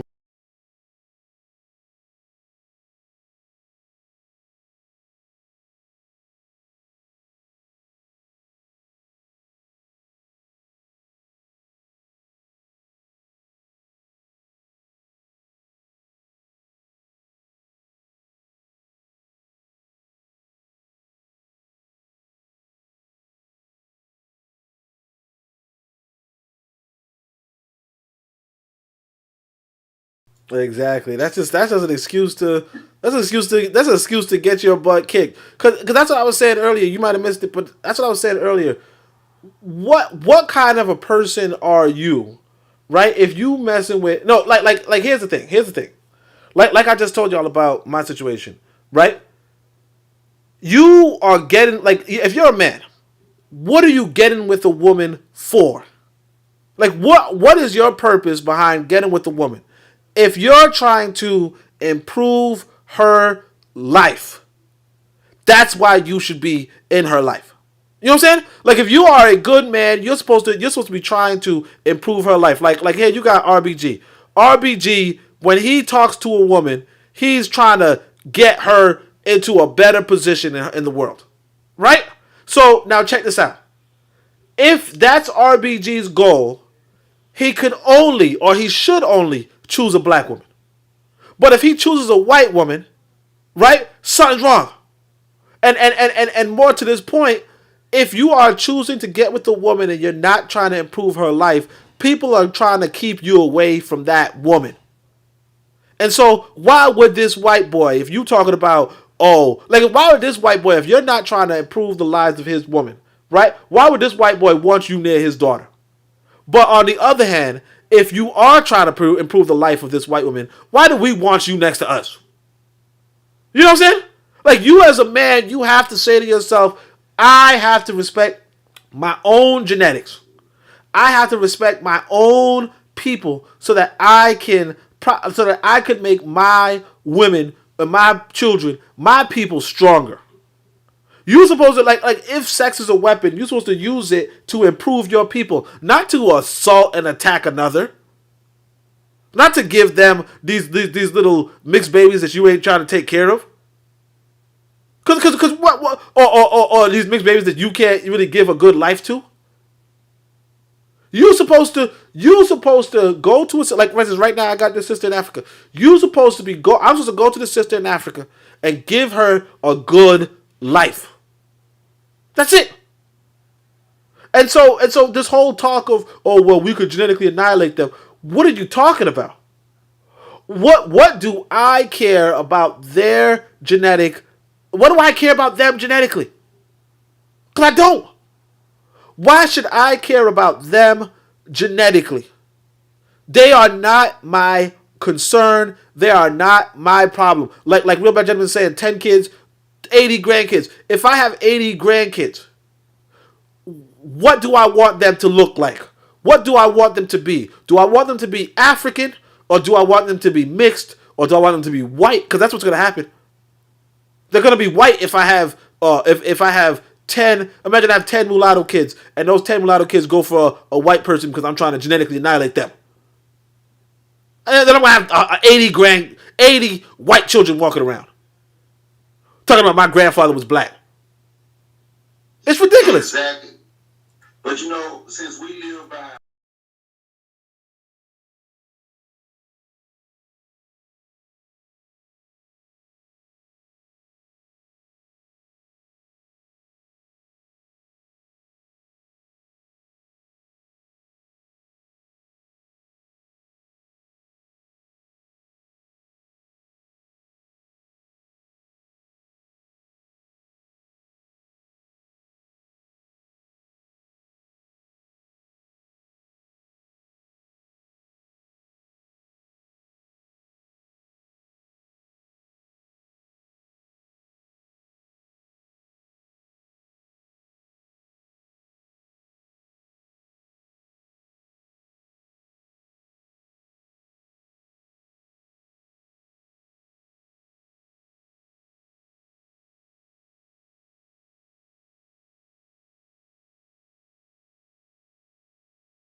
daughter anywhere.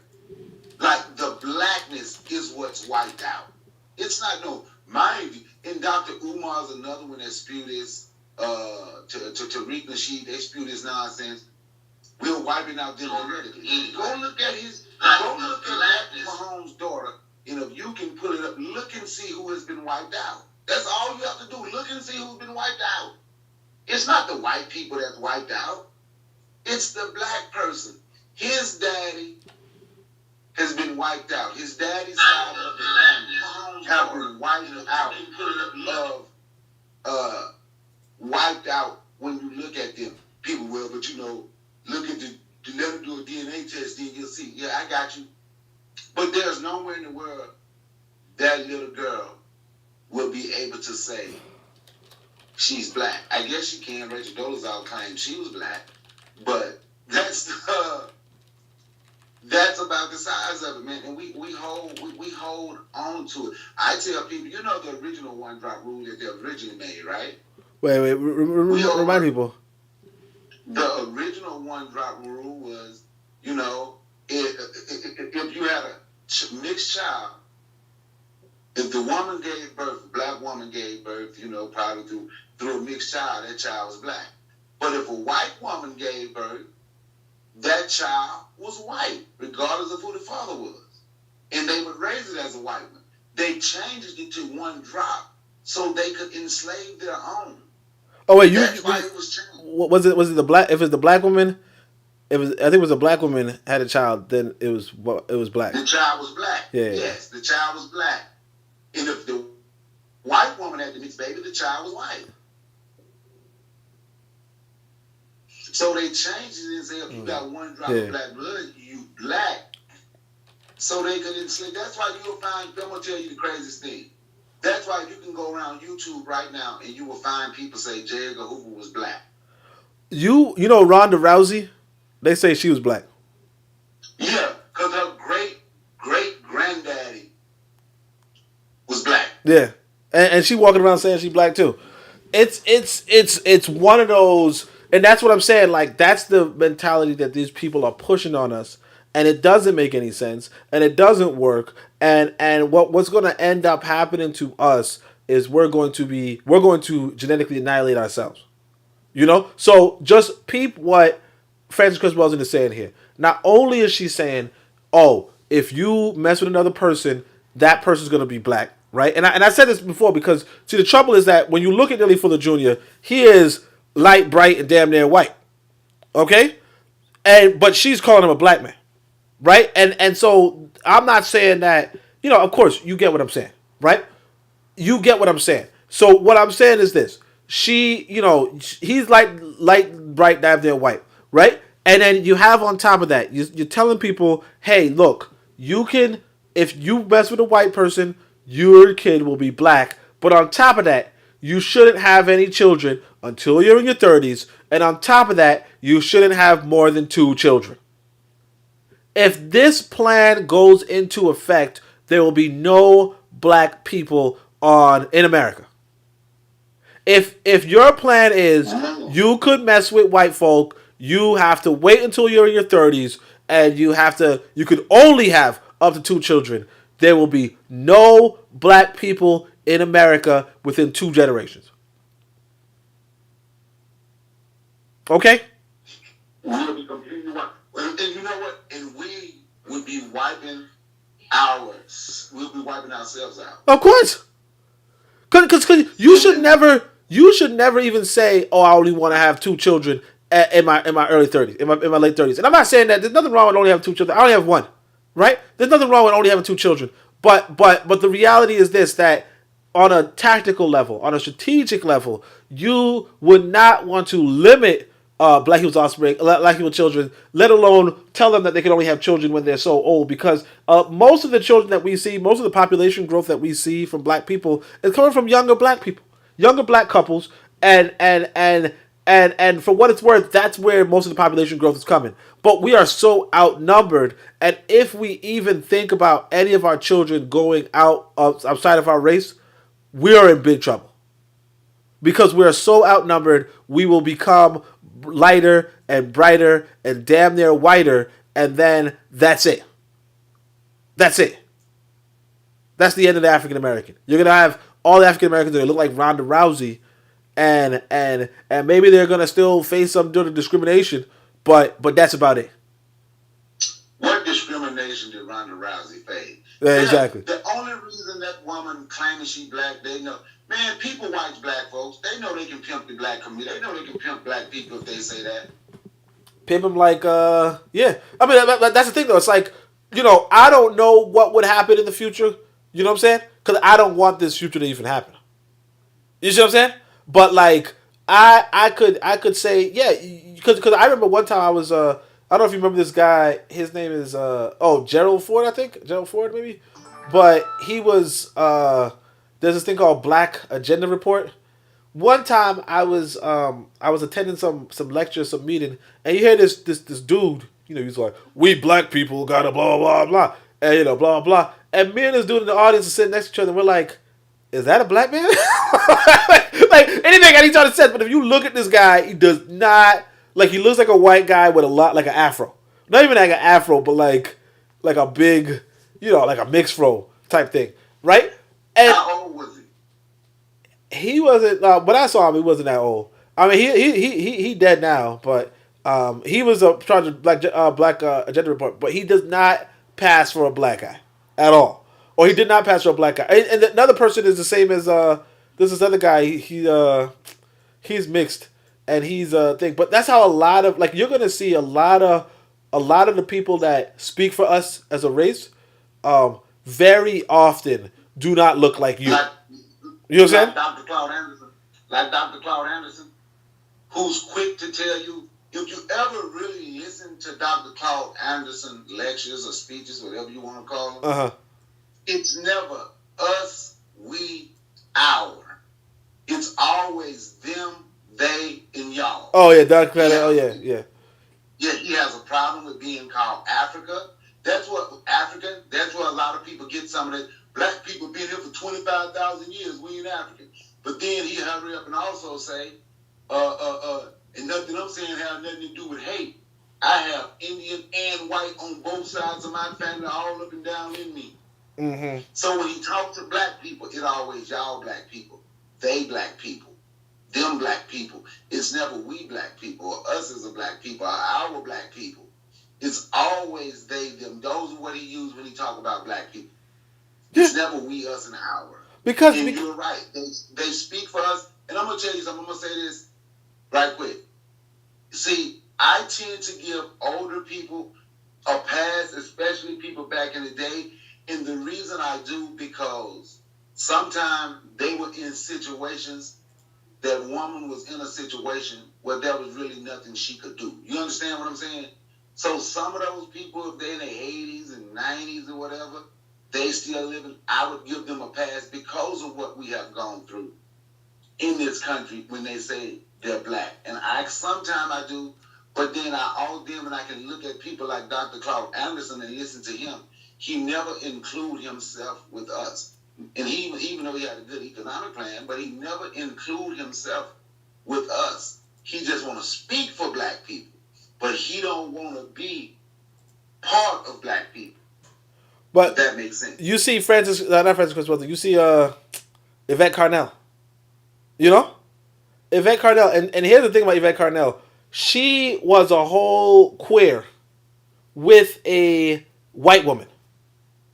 So this is but that's the thing and the thing is this, whether or not we feel like these people are black or white, whether or not we feel this, right? The reality is this, that's where the race would be heading if we're talking about, we could genetically annihilate white folk. Like, if we think we can genetically annihilate white folk, the race is heading towards most of us looking like Yvette Carnell. You know what I'm saying? You know, the quote-unquote yellow Jamaican. Yeah, the yellow Jamaican. We're going to genetically annihilate them in a country where it's 240 million of them and 50 million of us, but we're going to genetically annihilate them. We're going to be the one that genetically annihilated. Yeah, exactly. I mean, that's just common sense. So it's like, unfortunately, she's setting us up for our own genetic annihilation. Like, she's forcing us for our own genetic annihilation. If I were to tell you how you could, like, the way how you could, like this whole number 13, the way you could reverse genetic annihilation, would you say black people, no black woman should not be a mother, after 30. You know what I'm saying? You know what I'm saying? Or you could say no black man should not be a father after 35. You could say a black family should have no less than 4 children. You know? A black family should have no less than 4 children. When you have that kind, and of course, black people should only have relationships with black people. That sort of plan that I just said, that would give you genetic survival, genetic longevity. But when you start saying black people could annihilate the other person, black people should be really old when they have children, black people should have no more than 2 children, you're asking for, and she said no closer than 3 years apart. So you're going to be 30-year-old woman, and at 33 you're going to have another kid. Yeah, okay. And of course, one of the things that come to mind is that as a woman is pushing up to menopause, the egg that she has is more liable to genetic just genetic faults or genetic flaws, right? So remember, a woman is born with all of her eggs, and so after 30 something years, those eggs are old and they faced more you could say more mutations or more more whatever than the other eggs, right? So if you're telling a woman wait till she's 30, you're also asking for our race to be subject to more genetic aberrations. You know, and I'm not saying there's anything wrong with genetic aberrations. I mean, genetic aberrations are a thing. They happen. But what I'm saying is that you're really saying you want these parents, right? You want these parents to be less able to move around and mobilize. You're asking them to have less children. You're asking them to have more children more susceptible to genetic anomalies, right? And you're like and then you're also saying, give me the pairing between men and women that are the least cohabitable. You know, the woman and the man who are on equal financial standing, they're the least cohabitable. Brother says I'm not. Real Black Gentleman says I'm not joining.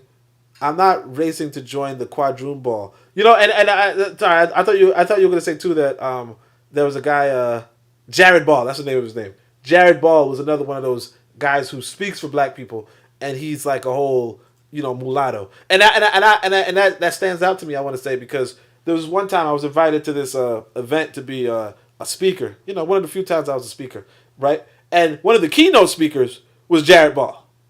You know, this was a Garvey event. So one of the keynote speakers of a Garvey event was this mulatto guy, right? And I was just, one of the background speakers.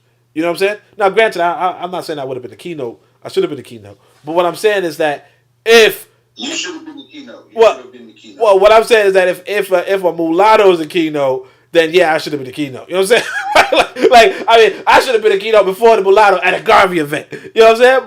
But it is what it is. But anyways, yeah, that's pretty much all I had to say. I don't know if you wanted to. So let me ask you a question. Yeah. And this based on what RBG just said, and I agree with him. He said he's not in a race to join the quadroon ball, right? So let me say this, right? Now you know I have, and I ain't never been ashamed to say this. You know I have mulatto grandkids, right? Oh, yeah. Hopefully, what'd you say? Oh. Yeah. you got to say, oh, man, okay. If I say congratulations, that's going to be a soundbite, you know what I'm saying? No, the only thing I can do is raise them. They get grown, they'll do, and that's my oldest son, right? That's my oldest son. I ain't got to worry about that with my youngest son and my youngest daughter, right? Yeah. Or my oldest. But anyway. Keep away my brother from another mother. But yeah. Now, let's say hypothetically, right? Yeah. So you have a mulatto, right? Like I have mulatto friends, and my mulatto friend, she tell you she didn't want her kids to be white. She only dated black men. She say she trying to breed the white, and that's what she tell her kids. Yeah. They black, right? But anyway, let's say you have a mulatto, right? We're doing this one drop rule, right? Let's say you have a child mixed black and white, because according to this, as long as it got some of your blood, you genetically wiping somebody out. And then let's say that mulatto go and get Chinese, a Chinese husband, right? So your child is mixed black and white. Then have a baby with a Chinese. Then that baby that's black, white, and Chinese I'm just throwing somebody, have a baby with a Native American, right? What would the child be? The one black, white, and Chinese, what would it be? The one black, white, Chinese, and Native American, what would it be? I'm just saying. Would it still be black because it got one drop black blood? Real Black Gentleman's like Tiger Woods, right? Nah, but on the real, yeah, no, of course. See, that's the thing. We know that the child, here's the thing. Oh, I'll say it this way. One of the most interesting videos on Comedy Central is when that guy, what's his name? I can't remember his name, but some dude, the host of Daily Show. I don't know if he's still the host, but he's this mulatto guy from South Africa, right? But anyway, he goes to meet his grandmother, and his grandmother is telling him that he's white. You understand? She's like, oh yeah, I'm so surprised to see, you as a white boy, so on and so forth. And he's like, I'm not white. Look, grandma, this guy over here, this cameraman, he's white. And of course the cameraman looks like what we call a white person. But the point is that when you come into the African perspective, right, you're looking at anybody messing with a foreigner as white. You know what I'm saying? You're looking at the foreigner as white, and you look at the foreigner's kids as white. But it's because we are so dominated by these white folk here in America, and we have this Eurocentric mindset that we're saying, oh, they can't be white, they're black. because they're not white, they're black. Instead of because they're not black, they're white. Now, I would say more accurately, you just call them mixed. You see what I'm saying? But regardless, what I'm saying is that if you come into the African perspective, you say, oh, you know what? That person is white. And here's the thing. Here's the funny part, too. Like I said, even in... because I had a little more money, I was speaking Wazungu's language. They were calling me, sometimes they would call me Mzungu, white, because I was, and not really not like seriously, but kind of jokingly in the sense of, basically the taxi fare would have been 3,000 shillings, which is about $1.50, but they wanted to charge me 4,000 shillings, which is about $2, right? Or $1.80, right? And the reasoning was, oh, he's Mzungu. You see what I'm saying? He's white. Basically, they'll charge you more for being a foreigner, basically, right? But my point is that when you get into this African paradigm, you're looking at who are my people and who are not my people. And the trouble is that we as African people, we tend to be of the mindset of whoever, or of they want to take anybody that I will take anybody that they don't want. And actually, that reminds me of this Carlos A. Cooks quote. This Carlos A. Cooks quote. I don't know if were you able to read Carlos A. Cooks yet? No, but I have to look more into Carl Cook. I'm be honest. No, I learned about Carl Cook. I think from you probably about 8 months ago. I guess heard you talking about him. So yeah, I didn't know much about him. I read just a little bit about it. Now, yeah. I learned about him. Hey, it's all good. I mean, because he's so unheard of that, but I got this book. Let me see what was the. Let me see if I could actually search it.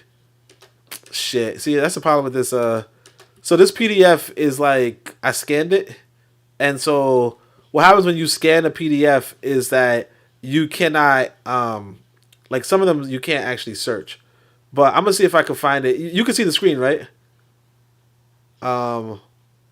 Let me see if I can find it. Where is... For some reason, this thing is not showing. I opened it on my computer, but it's not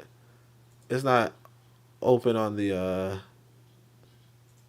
It's not open on the thing. But basically, at some point in this book, he's going to say that we take everybody else's trash. To the point where we have, quote-unquote, black people who can pass for... who could, on one hand, could pass for Zulu, but could pass for Native American, can pass for, a white person, can pass for this, can pass for that, and it's we do this to ourselves. You know what I'm saying?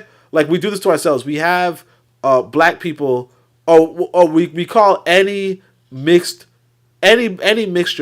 black, when every other people say, oh, that's a mixture, they're not one of us. You know what I mean? For some reason, this thing is not allowing me to... Yep, I know exactly what you mean. For some reason, this thing is not allowing me to open this page up. Because, and it's just so... And the trouble is that we've seen... this guy is saying this in, the 1930s. But for some reason, we couldn't... we never were able to pay attention to that. Let me see if it's showing up on the screen. But yeah, this is actually a free PDF for anybody who's interested. It's a free PDF. The link is pretty easy to get from me. But this guy, they said that he was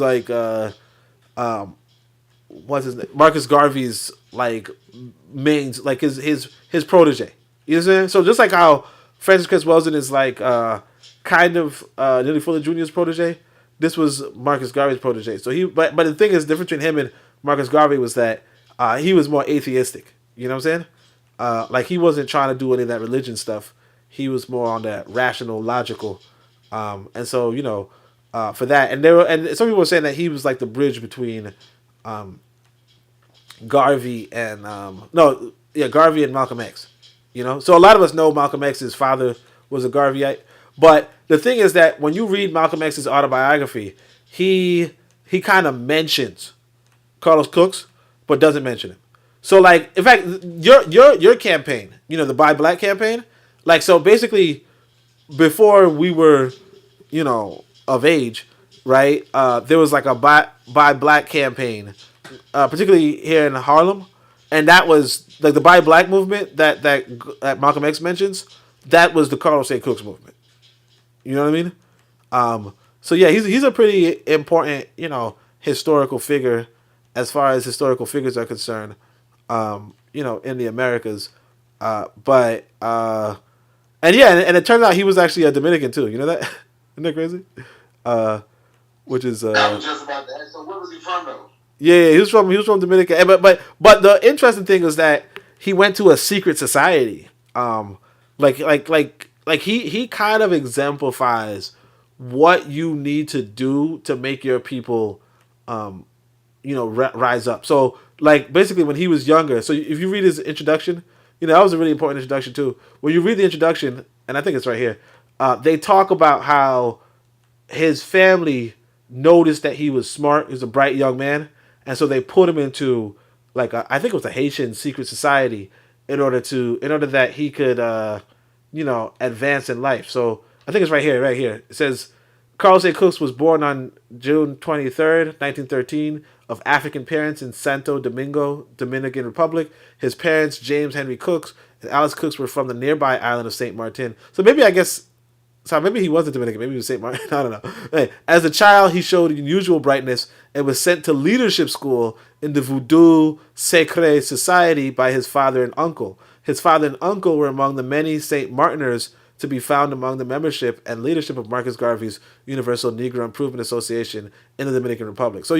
But that's what I'm saying. Like, this is why I talk about community centers and education that we give to our children. Like, this is the realistic way to really advance a black elite or a black, a notable black, people, because what you see right here, just in the first paragraph, is besides from the fact that his family is probably from St. Martin, I guess, so I made a mistake saying Dominican, but you see that he's sent to leadership school for being brilliant.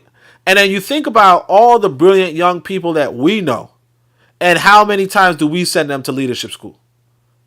So like you have a brilliant young son. So if y'all don't know Brother Bakari got a brilliant young man named Kiwe in his house, and I'm sure his daughter is very intelligent too. I just never spoke with her. But what I'm saying is that you have this young man, brilliant, unusual brightness, right? We're supposed to be sending him to a leadership school. Now, fortunately, he's sent to an HBCU, right? And he gets those good leadership qualities to him. But what I'm saying is that what we see in the example of Carlos Cooks is that this is African people over 100 years ago, right? Who said, hey, this kid is bright. We have a leadership school for him. And you see it has that African spirituality to it, right? But you see also that he's a atheist himself. But like, yeah, this guy's he's a really good guy. And I mean, people don't know this, but but it's funny, I thought when you said Dr. Claude Anderson, you meant Dr. Clark. And I was just like, what about Dr. Clark? But like, the thing about Dr. Clark was that Dr. Clark and Carlos Cooks didn't like each other. Because Dr. Clark, I didn't really care. I didn't really much like him either, because Dr. Clark is a socialist, right? And so Dr. Clark would get on this guy's ass, on Carlos Cooks' ass, because Carlos Cooks was like his family owned buildings in Harlem, and so like residents in Harlem, and so Dr. Clark would say that Carlos Cooks was a slumlord or some shit, right? And then Carlos Cooks would say Dr. Clark was a disgrace to his race, which is funny because, people who listen to Dr. Clark know that Dr. Clark would also call people a disgrace to their race, later on. But, so Dr. Clark thinks back to Carlos Cooks, fondly. But like, yeah, that socialist training, just a FYI, that socialist training turns you against your own people, particularly your people who might be doing something economically feasible, like his family owning, buildings in Harlem. And then nowadays we complain, oh, we lost all the buildings in Harlem. Meanwhile, that's exactly what this was do. And of course, the big irony here is this, that if there's a Dr. Clark house in Harlem right now, where Dr. Clark owns a building and there's like events going on there. So it's just a funny little poetry to these two men's lives. I also want to tell people that, just historically, I know I shouldn't be talking too much about Carlos Cooks, but just historically, like, he's very significant in that, I think it's documented over here, but one of the reasons why we know about the Malcolm X, well, how Malcolm X got so big was because of that, the documentary, The Hate That Hate Produced, which I still haven't watched, but the documentary was originally supposed to be on the ANPM, the African Nationalist Pioneer Movement, but Carlos Cooks was like, I don't want to deal with that shit. That's stupid. You see what I'm saying? Like, I don't want to deal with white media. And so he said, why don't you go over to those Muslims who aren't doing shit? And that's how, that documentary came to be produced. I think it's mentioned over here. But yeah, it's pretty interesting because a lot of us don't know about, right here he says, most important was his influence on Malcolm X and so on and so forth. Like, a lot of us don't know about that. I'll see if I can find the quote. By the way, if anybody wants this book, just let me know. Because I mean, I usually put it in the chat, but I just did it right now because sometimes people don't even want it. I'm trying to find out. I wanted to see the quote about what he said about the different nationalities, but I also wanted to show you guys the part where they're talking about the hate that hate produced, because that's like a really important historical event that we kind of just didn't know. Like, we just don't know about. And this is why we have to write our own history or know our own history. But of course, this is also why you can't really know all of history, or you can't really write all of history, because this might be a small detail in the real world that I might just be inflating, or it might be a big detail that other people don't really like. It's always subjective what you're going to tell when it comes to history. Like, to what extent is the hate that hate produced that instrumental towards the popularity of Malcolm X and so on and so forth. And actually, one of the things that I wanted to say about that was one of the reasons why I brought up this brother in the first place, to another person once upon a time, was that some people were like, white people kill all of our leaders. Some dude told me white people kill all of our leaders, and I was like, no, he didn't. He didn't kill Marcus Garvey. He didn't kill Carlos Cooks. He didn't kill, what I'm saying? Like, he didn't kill, the Negro with the gun, all that kind of stuff. So anyway, but I can't find this stuff. So I mean, of course, maybe you guys see it, but I can't. If you guys see it, you guys tell me what page. But yeah, that's pretty much. I think it was actually the essay later on. But yeah, brother, you got anything to say before I No, man, the only thing I got to say, man, thank you for letting me join the panel and speak with such a great, brilliant, intelligent brother. Yeah, everybody by black. Oh yeah, exactly, Bob Black. Oh yeah, this guy right here. I'll tell you guys this. One of the things that got him in trouble was that he said, right here it says, during one of his street lectures, he called Hitler a good white man and said that what made Hitler a good white man was that he was wiping out the other white people. And then he said this in like 19. I think he said this while Hitler, like during World War II. That's wild, man. Like, oh man, like, because even today we won't say that shit. You know what I'm saying? But he said that during World War II. Like, fuck, man, he crazy, man. Anyway, I just want to show you guys this this quote where he was like, yeah, we could look like every other race because we don't care about our purity and we don't care we don't care about a certain phenotype. We don't care about nothing. We just want everybody else's refuse. Like, whoever white people refuse or the Asian person refuse. Because see, like when you were talking about that kid, the mulatto and the Asian family is going to reject that Asian kid. They're not going to say that kid's a real Chinese person at all. They're going to say that kid's black. And that's fine, right? But the trouble is this, that you're supposed to say to that kid, oh, no, you're Chinese. But we don't. We say, oh, yeah, you black, just like us. Because we're okay with taking another person's or another people's efforts for unity. We're okay with that. And I thought that was, one of the things, because he was saying this was like, because he was naming like some famous people. I think he said Jack Johnson, because he was like, Jack Johnson looks like a black person, right? But then every other people, you see where he says they have refused to buy black. You see what I'm saying? He's always talking about everyone knows that the greatest enemy is their own opportunity. They refuse to buy black. Like this guy, you should really like check him out because he's he's pretty much like I think you really enjoy him. Enjoy reading him just as a historical document. If somebody, sounds like you, but like during World War II. You know what I'm saying? Or like 60 years ago. You know what I'm saying? So like it's just good from a historical perspective. I'm just trying to find this quote, but it looks like I'm taking too long and taking too much time trying to find this thing. But you guys, if nothing else, check out this book. I think I might have read it the other day, honestly. But if nothing else, you guys check out this book because it's one of the better books out there. And I say that as an author. You know what I'm saying? I say that as an author. I say, you know what? So this was the introduction. So this was the more biography. Like this guy apparently white. See, and that's why I say about you got to leave the country too. I don't want this to be too much about Carlos Cooks. I know it's about Frances Cress Welsing, but this is why I say you got to leave the country. So what happens is that white people don't like how he's talking, so then they draft him into the war. Oh, this is not the introduction.